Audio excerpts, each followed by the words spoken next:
Olá, esse é o Conexão. Fim de ano tá aí. Em geral, uma época de muita festa, presentes, confraternização. Seria lindo se fosse só isso, né? Mas dezembro também pode ser sinônimo de esgotamento para muita gente e às vezes até de treta. Para termos uma ideia, nessa época o estresse chega a aumentar até 75%. É o que indica um estudo da International Stress Management Association Brasil.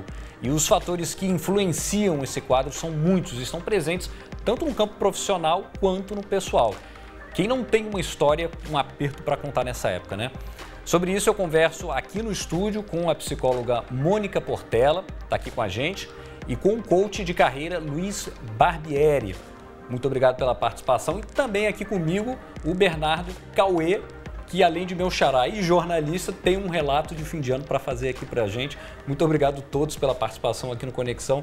Bernardo, essa época do ano para você costuma ser um pouco complicada, né? Com certeza. Você imagina uma família, né, com um adolescente, uma menina de 4 anos, que naturalmente convivem socialmente com outras crianças, com outros adolescentes, e aí buscam uma roupa de marca, um tênis de marca, uma blusa de marca. Então, e a menina brinca naturalmente com os brinquedos das coleguinhas, e aí sempre tem um brinquedinho novo que passa na televisão e está na mão da coleguinha, então ela quer igual. Então, assim, é muito complicado a gente tentar gerir isso, a gente tentar trocar e fica negociando e vai para o shopping. Fora a questão das convenções sociais, né? Você tem as partes de família, o avô, a avó, os tios sempre querem marcar uma reunião, um amigo oculto. Então, você gasta mais, você vai comprar aquele presente do amigo oculto e aí vai para o shopping com a filha. A filha já fica maravilhada. A filha tem 4 anos e você tem um enteado de 18 anos. Então, assim... São interesses realmente... E ele, como gosta de rap, então você imagina a questão do rap, né? Quando você pega as marcas que o rap traz também, apesar de ser uma cultura também de periferia, mas as marcas que trazem o rap são marcas hiper caras, né? Então, toda a questão de vestimenta, toda a questão de calçado, toda a questão da moda do rap é muito cara. E a filha também, naturalmente, vem com essa questão da moda, principalmente com aquele bombardeio do marketing que a gente já conhece nos canais infantis, né? Então, mas aí eles começam a te cantar já para conseguir o presente que eles já querem a partir de quando? Já vão me cantando desde a Black Friday, né? Porque esse período, na verdade, começa na Black Friday, a gente sabe disso. Então, que a gente puder aproveitar também para poder adiantar alguma coisa, não. Você já ganhou, então... Mas esse ano você se comportou na Black Friday ou... Não, esse ano eu tive que me comportar. Tive que comportar, falei com a minha esposa, até falei, não dá. Porque assim, já são 3 anos da gente nessa batida de não, tem que comprar um eletrônico, não tá precisando comprar um eletrodoméstico, sabe? E você já entra no Natal pendurado no cartão de crédito, pendurado no crediário, e aí daqui a pouco chega no Natal, você tem que comprar uma roupa nova, porque você vai ter uma festa. E fora a questão do enteado, não, ele quer a roupa tal, o tênis tal, e o tênis já é grande, porque ele tem 2 metros de altura, imagina. Pois é, essa pressão que você sente de ter que presentear seu enteado, sua filha, isso levou você, inclusive, a procurar uma outra ocupação profissional, né? Sim. Eu tenho a minha ocupação normal, eu tive que partir para ser motorista de aplicativos. Fui motorista aqui no Rio de Janeiro por 1 ano aproximadamente, né, de 2016 a 2017, meio de 2017 aí, para poder ver se eu conseguia alguma renda extra. Acaba que, na verdade, por conta também desse fluxo que não é um fluxo, vamos dizer assim, não é seguro, né? Você ficar na rua dependendo de um chamado de um aplicativo ou de outro aplicativo. E às vezes você tem que escolher o aplicativo que paga mais, né? Isso é muito complicado, né?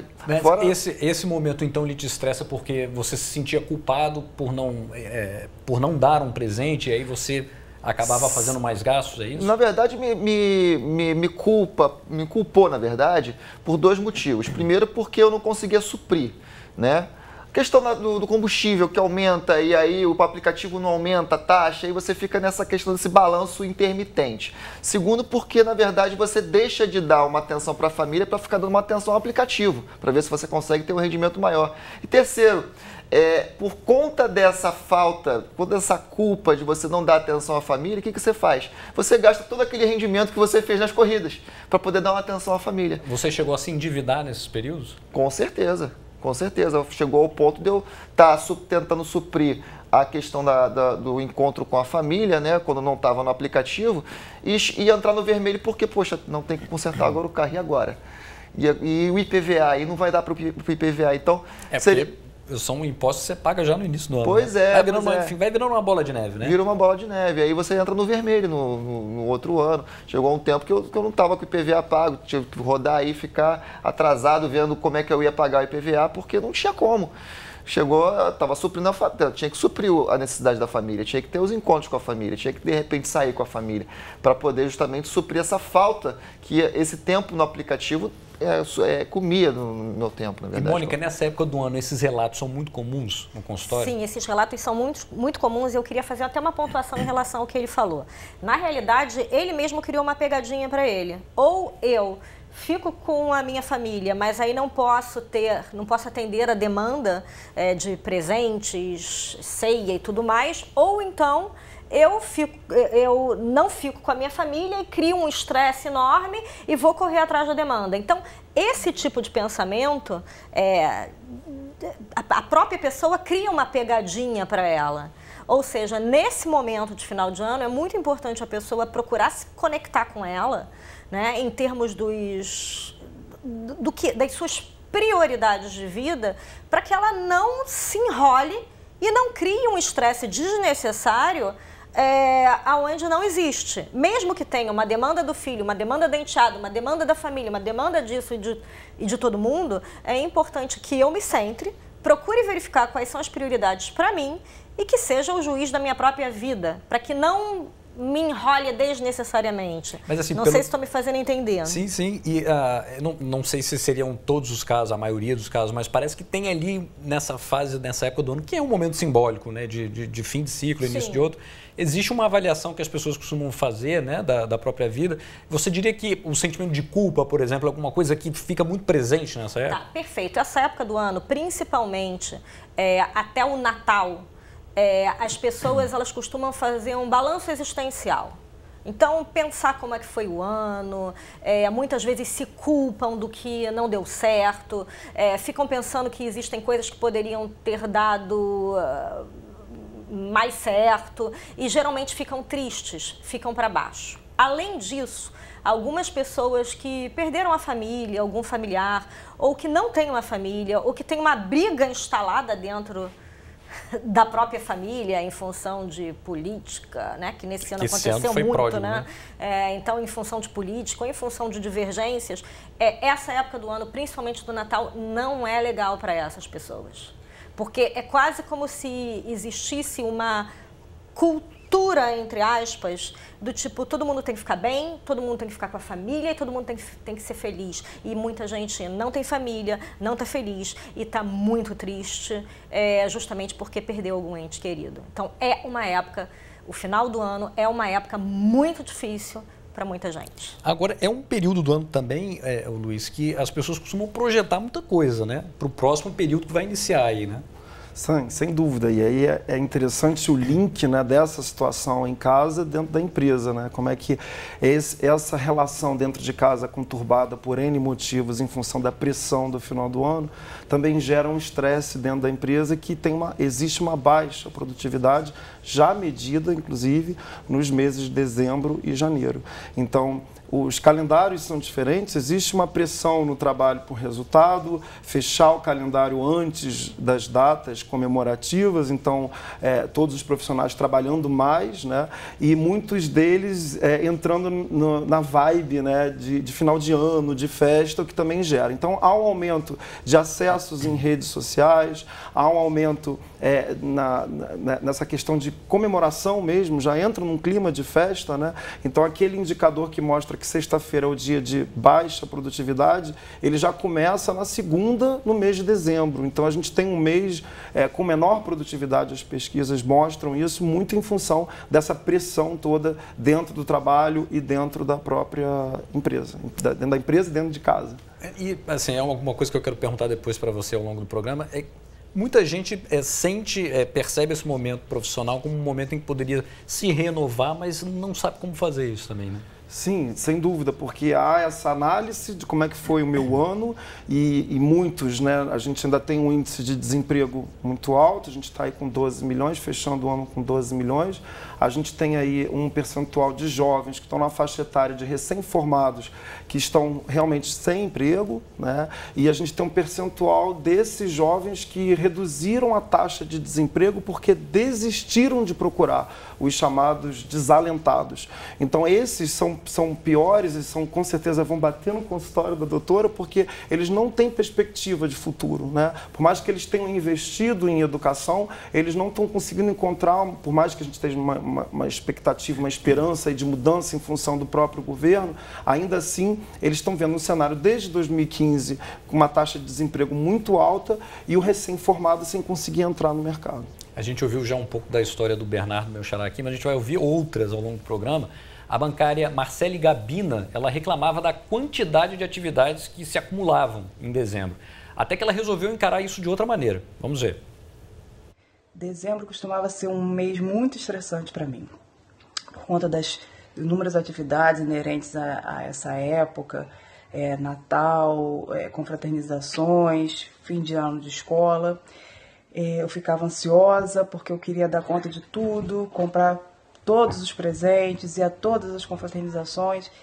E então eu resolvi que de um tempo para cá, eu resolvi que não ia mais tentar fazer tudo. Eu priorizo o que realmente tem que ser feito, os presentes que tem que ser comprados, as confraternizações que eu não posso deixar de ir, com muito cuidado, com muita atenção, e as demais atividades eu faço se for tranquilo, se aquilo não for me causar um desgaste muito grande. E tem sido bem melhor assim. Pois é, tem horas que parece que a gente vai surtar, né, Bernardo? Você se identifica mais ou menos com o que ela disse ali? Nossa, e como? O que acontece? Justamente nessa época que eu estava trabalhando com o aplicativo, até a doutora que chegou e comentou, o que acontece? As melhores corridas dos aplicativos ocorriam justamente nas datas comemorativas. Seria no dia 25 de dezembro ou no dia 1º de janeiro. Então, na verdade, eu tinha que ficar naquela balança. Bom, eu estou devendo, então eu tenho que pegar corridas boas, né? Então, de repente, uma saída para o aeroporto, então qualquer coisa do tipo, porque era muita corrida mesmo. Diferente dos outros dias que você tinha um pingado, então é que as pessoas, normalmente os motoristas, eles trabalhavam, e justamente nessas épocas festivas, há uma diminuição de motoristas nas ruas justamente porque eles estão comemorando. Então, eu tive que, por exemplo, dia 1º de dezembro, tem que ir para a rua, porque eu sei que... Você sentia na obrigação, pressionado a fazer isso. Profissional e... na verdade, na obrigação oportunista mesmo de fazer isso, porque era uma oportunidade que eu via pela frente. E realmente, em poucas horas, eu já tinha um rendimento suficiente para poder, de repente, pagar uma ou outra conta. Então, eu tive que... E isso gerou uma briga, inclusive, com a família. Dentro de casa? Dentro de casa. Porque, poxa, você vai já trabalhar hoje? Poxa, ele está no momento de churrasco. Não, tem que trabalhar hoje porque eu tenho uma conta para pagar. Então, assim, tive que realmente resolver dessa forma. Pois é, aqui eu acho que é onde o profissional e o pessoal se encontram, né, Mônica? E aí é aquela coisa, como priorizar uma situação como essa? Porque você tem um lado financeiro que está ali chamando e ao mesmo tempo tem um lado afetivo que está te cobrando, né? É um dilema isso, né? Eu diria o seguinte, existem duas palavras-chave aqui. Priorização e planejamento. Então, em termos de priorização, só eu posso dizer o que é mais importante para mim. É ficar com a família e ganhar um pouco menos, ou ganhar mais e comprar mais presentes, ou fazer viagens, etc. e tal. Então, ou pagar contas, né? Pois é, ou pagar contas. Então, preciso, em primeiro lugar, priorizar o que é importante para mim, porque para ele pode ser uma coisa, para você pode ser outra, e tudo bem. Né? Então, é a questão do autoconhecimento, de olhar para dentro e ver o que é prioridade. Segundo, planejamento. Se a pessoa se planeja, nada ou quase nada é complicado. Se todos nós agíssemos de uma maneira proativa e não reativa como a maior parte da população, nós seríamos atores e autores principais da nossa existência. O que é isso? Eu vou planejar. Então, se eu tenho mais gasto em dezembro, eu vou me planejar ao longo do ano inteiro e vou fazer uma poupança para os presentes de Natal, para as contas que aumentam e assim sucessivamente. O grande problema é que o brasileiro tem mania de sobreviver, ou seja, apagar incêndio. Então, ele não vive, ele é vivido. Então, surge uma conta, apaga o incêndio, aparece uma prioridade do nada, vai lá e tenta resolver. É complicado viver dessa maneira. Se eu sei que dezembro e janeiro é complicado, né? Por exemplo, no meu caso, uma das minhas profissões, eu sou psicoterapeuta. Autônomo. Se eu sei que fevereiro é um mês ruim, eu já me planejo para que em fevereiro nada falte. E Luiz, como é que um coach age numa situação como essa? Um coach professor também, né? Eu vejo muito isso, que eu fico assim, eu já estou há mais de 10 anos lecionando dentro de sala de aula e eu me questiono, cadê os líderes que a gente, né, capacita e ensina a planejar, a fazer esse planejamento, não só pessoal, mas dentro de uma organização, e ele não consegue praticar isso, né? Então, essa situação da falta de planejamento, o brasileiro também tem uma cultura de se procrastinar, né? De deixar tudo para a última hora. A gente vê ainda o imposto de renda, que o maior volume está sempre no último mês, na última semana.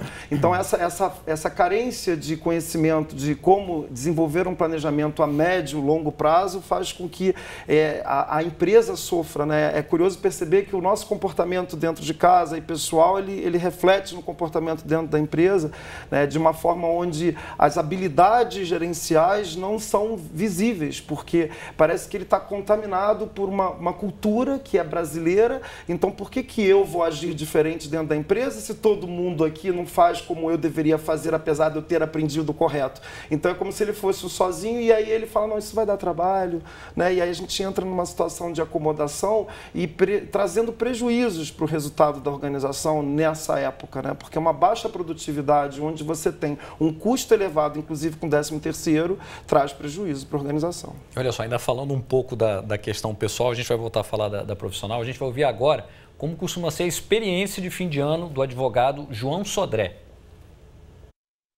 Então, minha família é muito grande, né? Somos 20 netos, mais de 20 netos. Minha avó teve 9 filhos. Então, como qualquer família grande, temos afetos e desafetos, né?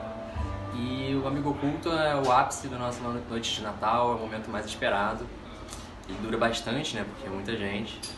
E depois de alguns anos, né? Os mesmos tios e primos tirando as mesmas pessoas em anos consecutivos, nós descobrimos que tem a mão invisível da vovó, ou seja, o sorteio não vai pela sorte apenas, ele também é influenciado pela vovó de alguma forma.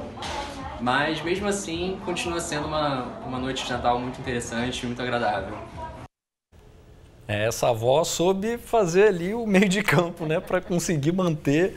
Pelo que eu entendi, eu conversei com o João, pelo que eu entendi, ela na hora do Amigo Oculto, ela meio que não era tão oculto assim, ela direcionava. Que era para manter a coisa ali tranquila, calma. Esse tipo de climão, por exemplo, você chega a experimentar em algum momento? Olha, é um pouco raro. Te botei numa saia justa agora. Né? É um pouco raro, porque na verdade o que acontece? Não tem uma família tão grande, né, como essa questão de você ter 9 netos, não sei quantos, tios e avós e tudo. Ultimamente eu tenho inclusive evitado amigos ocultos, né? Tem vários grupos de tios que chamam e tudo, mas eu tenho um pouco evitado justamente pela falta de condições, tanto de deslocamento, que a gente sabe que hoje o combustível tá caro pra caramba, né? Então eu já moro longe, já moro distante, então o que acontece? eu falo, não, gente, não dá porque realmente não estou com condições para poder estar suprindo essa questão. É uma questão também de escolher, né, de ter algumas escolhas. Então, priorizo alguns grupos que já estão perto ali, que na verdade a gente sabe, não, aquele ali dá para a gente ir e tal, é outro, não dá para ir, então a gente tem que realmente dosar dessa forma. Sempre estando com a família que está ali com a gente. Então, é com a minha enteada, é principalmente com a minha filha. Minha enteada já tá adolescente, quase adulta, já está adulto, na verdade, né? Então, ele já tem os grupinhos dele lá do bairro e tudo. Agora, minha filha, não, eu tenho que estar com a minha filha, eu tenho que estar com a minha esposa, eu tenho que estar com quem está perto. Você está levando no diálogo ali, né? Na verdade, estou dialogando ali para poder, no caso, fazer um balanço, né? Por exemplo, tá com os meus pais mesmo, eu falo, não, deixa passar esse fim de ano, que aí a gente faz um encontro fora dessa época, que é complicada mesmo.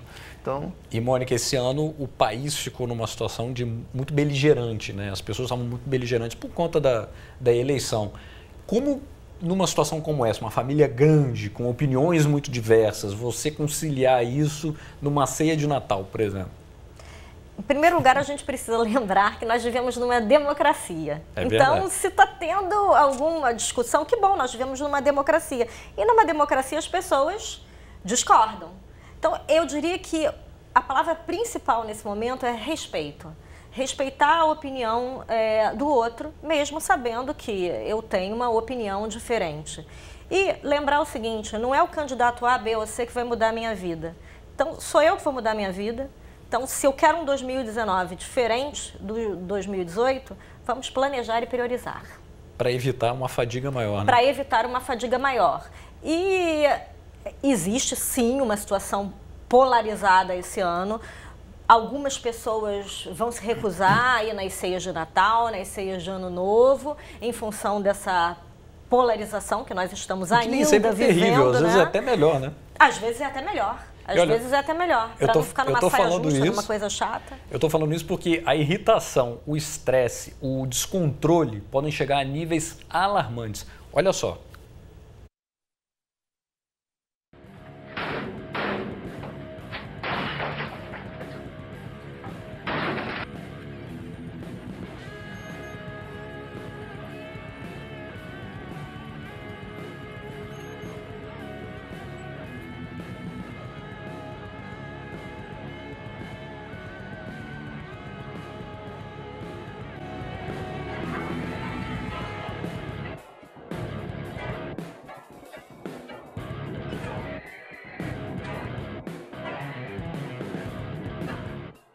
Pelo amor de Deus, não vamos chegar nesse nível, né? Mas é o tipo da coisa que num ambiente de trabalho, numa época dessa, você vê pessoas realmente estourando, né? Sim, é o tipo de situação inaceitável, né? Mas ela acontece porque esse profissional ele está dentro de um ambiente que ele está num estresse contínuo, né? Não é um estresse agudo, ele não sofreu um estresse agudo, de repente ele foi assaltado, não, ele está ali todo dia sofrendo esse estresse e aquilo vai gerando, né, uma série de problemas decorrentes disso e aí, obviamente, ele já não consegue decidir tão bem dentro do ambiente de trabalho, ele não consegue pensar antes de agir, não tem esse filtro, ou seja, ele não tem inteligência emocional, ele não tem equilíbrio ali entre a razão e a emoção para ter calma com a impressão ou calma com qualquer situação. Então ele está à flor da pele porque ele está sofrendo pressão da organização, pressão do desemprego, pressão das mudanças que o ambiente está, sem um cenário claro da perspectiva, sem a cultura de planejar. Então tudo isso vai fazer com que ele fique realmente... E Luiz, a pessoa se percebe numa situação como essa, tá assim, não aguenta mais, tá para estourar, o que você recomenda? Uma primeira abordagem para a pessoa pensar um 2019 diferente? Acho que a primeira questão foi que a doutora colocou muito bem, que é o autoconhecimento, né? Eu tenho que saber quais são os meus pontos fortes e meus pontos fracos dentro desse ambiente profissional, identificá-los e fortalecer os fortes para que eles sejam mais visíveis ainda dentro da empresa, entender que eu tenho que manter a minha empregabilidade e não o meu emprego, então eu não tenho que chegar cedo e sair tarde, eu tenho que gerar resultado, a palavra de ordem é resultado, então essa cultura de horário, de tempo e tudo mais, saber gerenciar o tempo, tempo, né? Essa questão da priorização é muito importante porque a gente lidera, a gente é o país que mais perde tempo com o uso abusivo do celular. E nessa época do ano as redes sociais estão ainda mais ativas. Então tomar esse cuidado porque, obviamente, se a gente não está gerando resultado, a gente não vai ter espaço para quem não apresente resultado dentro das empresas. Entendi. Eu quero dizer que a gente está chegando no final do programa sem estresse, cumprindo o tempo certinho aqui. Brincadeira, pode concluir. Eu ia concluir o seguinte, para um indivíduo chegar naquela situação extrema que que foi apresentada, é importante a gente colocar que o estresse ele tem fases. Na realidade, são 4 fases. Então, um indivíduo que ataca uma máquina, que taca um negócio no colega, essa pessoa está numa fase extrema. E ninguém entra numa fase extrema de estresse assim de uma hora para outra. É um processo. Então, existem sintomas, como, por exemplo, maior nível de cansaço, fadiga mental, problema de sono, sintomas físicos. Então, quando é importante que a pessoa se perceba. Se ela percebe que ela já está dando defeito, ela precisa reduzir para não chegar àquela situação extrema, né? E o próximo passo, numa situação extrema como aconteceu ali, o próximo passo é adoecer. Melhor procurar ajuda antes. Melhor procurar antes ajuda de chegar antes. nesse Não, ponto. é sério, porque o estresse é o grande desencadeador das doenças que todos nós estamos pré-programados para ter geneticamente. Então ele funciona como um interruptor. Se o estresse aumentar muito, a pessoa vai adoecer. E o estresse mata? O estresse não mata, mas a doença que ele causa mata. Pois é, mas vamos pensar em 2019 de outra maneira. 2019. Né? Olha, eu queria agradecer a participação de vocês aqui, desejar um feliz ano novo para todos. Obrigado. Muito obrigado, viu? Obrigado. Nada. A você de casa, obrigado pela companhia também. Se quiser rever essa e outras entrevistas, só acessar futuraplay.org. Até a próxima.